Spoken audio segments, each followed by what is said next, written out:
And welcome to program 988. Thanks for tuning me in, inviting me into your home. I'm going to try to give you some information here from the ancient science of astrology, the science of time. It's oftentimes called the basis of religious thinking in humanity.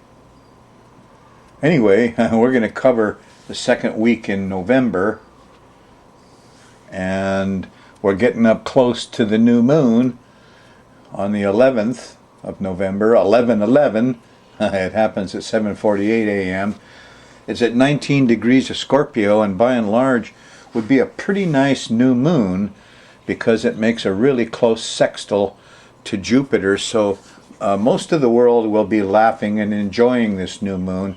However, it kind of begins a period in Hawaii, especially for the Big Island, which could be wet. So we've got a station. Neptune is stationing.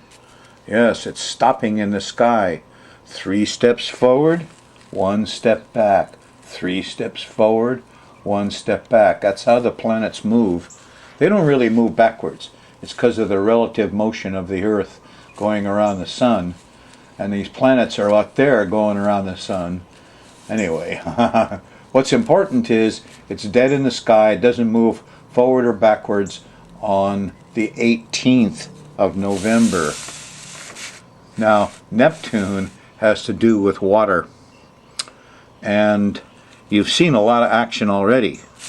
I mean, we know that plus or minus 20 days of that Neptune station, there's going to be lots and lots of Neptune stuff.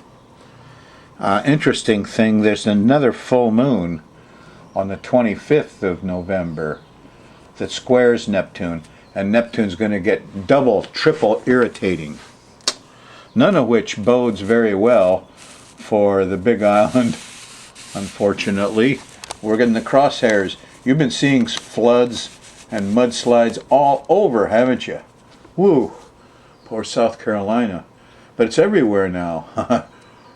Yes, I-5 got flooded and mudded out in California. Never thought we'd see that. So it's in Europe, it's everywhere as Neptune stops. And thankfully it hasn't been focused on us too much here in Hawaii. But after the 11th, yeah, we're gonna have to take our turn.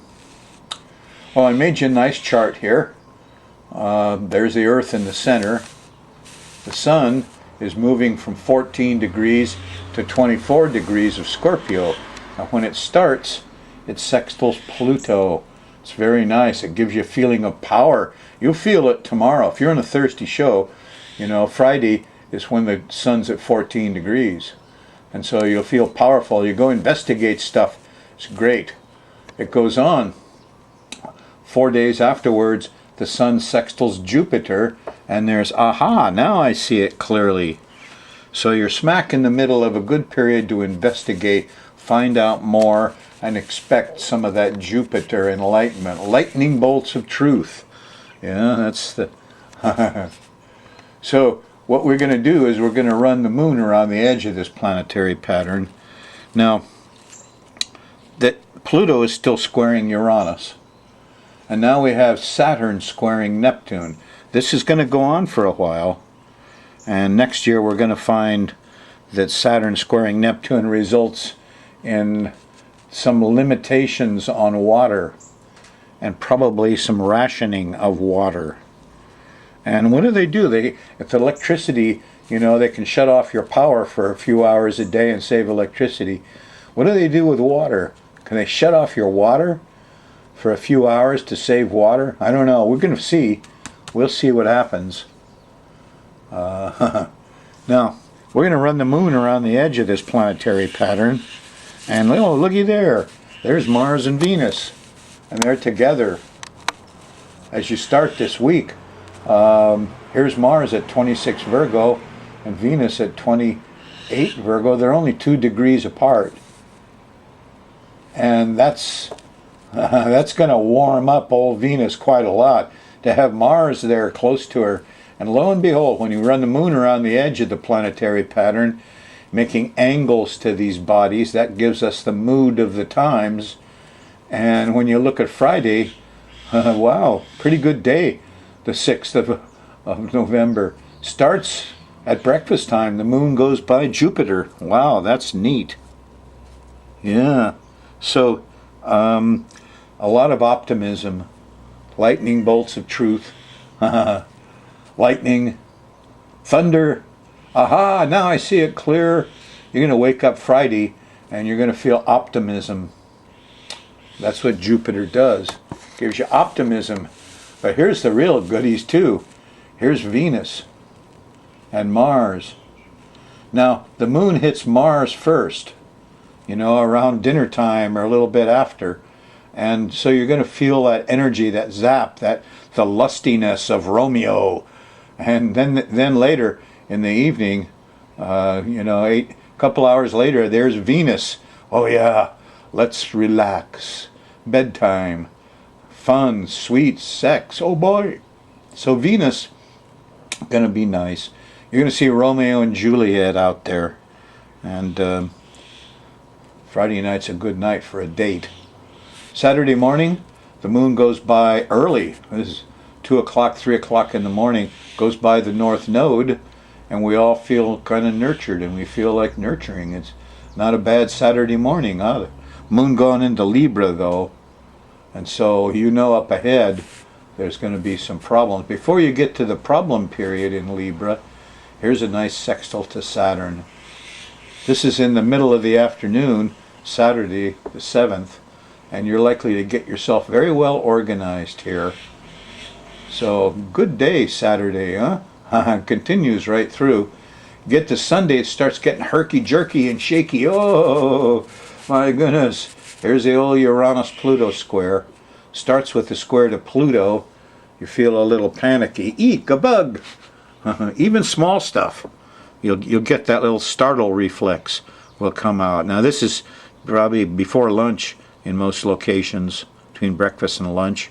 And you'll feel that it's also territorial. It's like, you're in my territory. So people start to argue when the policeman says do this or do that. Well, here's Uranus. The moon opposes Uranus in the afternoon, and we don't feel like taking orders from anybody. No, you feel independent. This is tough on the police. Keep your hand off those weapons, policemen, because you're going to get resistance here again. Every Sunday now, huh?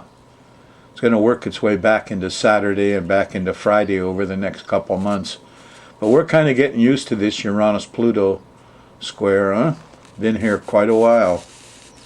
The vibes, the shakiness, and the feeling of aloneness continues through Monday. Kind of eases up as you go into Monday afternoon, and the moon hits Scorpio, a nice fixed water sign. All the vibes change. What's that? Music I hear? Ha ha ha. Well, here Tuesday morning, here's a trine to Neptune. I discovered I can get all my old favorite Beatles songs on YouTube. Really neat. People have put them together and added the video and the pictures of the guys, and wow, I got a wonderful music and good video right there in my living room. So turn on the music Tuesday. Open up your heart Tuesday morning. There's a trine to Neptune. As you go to Tuesday evening, here's a sextile to Pluto. Feels pretty good. I'm powerful. I investigate things. I got my territory all lined out here. Good for you. Wednesday, 11/11. Here's the new moon. It's in the morning. And this is the beginning of a window where there could be quite a lot of rain. Now it sextiles Jupiter, and it's very interesting. Jupiter has to do with thunder and lightning. And this new moon, normally I would say it's a real good one, and you're not going to see too much rain. You're going to get just the right amount. That's not going to be true in our islands, unfortunately. But anyway, here's the new moon. And then here's the sextile to Jupiter in the middle of Wednesday. And then here, Wednesday night late, Here's the Mars and Venus conjunction, and it's sexy, and it's loving, and it's nice. This is actually 3 o'clock in the morning, Thursday morning. It just misses. This is 2 a.m. right here, this spot. So this is breakfast time. Stay in bed late Thursday. You'll be lucky because Saturn's up ahead. Here it is. It's the middle of Thursday. It's just after lunch. The moon hits Saturn. Oh, we got budget. We don't have money. We don't have time. Things are getting confusing. Here's the confusion, Neptune. So you start with some fear from Saturn, okay?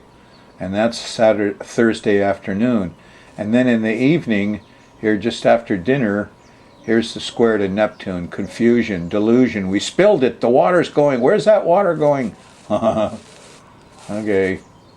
Friday, now this moon in Sagittarius, okay, started when you got up Thursday morning. It's still in Sagittarius Friday. And there's a little bit of freedom here. Here's that Friday afternoon. Here's the trine to Uranus. Some enlightenment. Some higher mind. Oh boy, not bad at all. Unfortunately, here's a square to Jupiter. We're going to overdo it. And there'll be too much. And that's a shame. But nevertheless, you got a flash of insight here Friday afternoon. Saturday, you begin to feel kind of energetic. Here in the middle of the day, in the afternoon, here's a square to Mars, and people are a little angry and a little impatient. And find yourself something physical to do here Saturday. Go get the chores done. Don't take it out on the people around you. Ask yourself what you're protecting and get out there and do the physical work. That's what this is about. Sunday, the moon squares Venus. Moon's in Capricorn. And that square to Venus is like, I'm lazy, I don't want to get up. And, you know, can't blame you because the moon's going to hit Pluto here in the evening after dinner. And here's that panicky feeling again. Here comes Sunday, you know, the glitch, the independence, the aloneness comes up here about midnight. So here's the Uranus-Pluto square again. And, gee, twist that plug. Take it out, let it rest, and plug it back in again, and it'll work. After you go through this period of glitch where I feel alone and my electronics and electricity isn't working too good, something happens kind of quickly inside about an hour, 2 hours, because here's a nice trine to Jupiter. Oh, that's what it is. Okay, now we get it fixed. That's okay. That's kind of a common thing. It's happening because there's a 150-degree angle between Jupiter and Uranus right now. And so Uranus comes in first with your feeling of aloneness and the shakiness and the glitches. And is that another hurricane on the news? And then Jupiter comes in. And in the case of the hurricane, a couple days later, oh, it goes off and minds its own business. It wasn't really a threat. So Jupiter comes after Uranus. Yeah? And that's a good thing.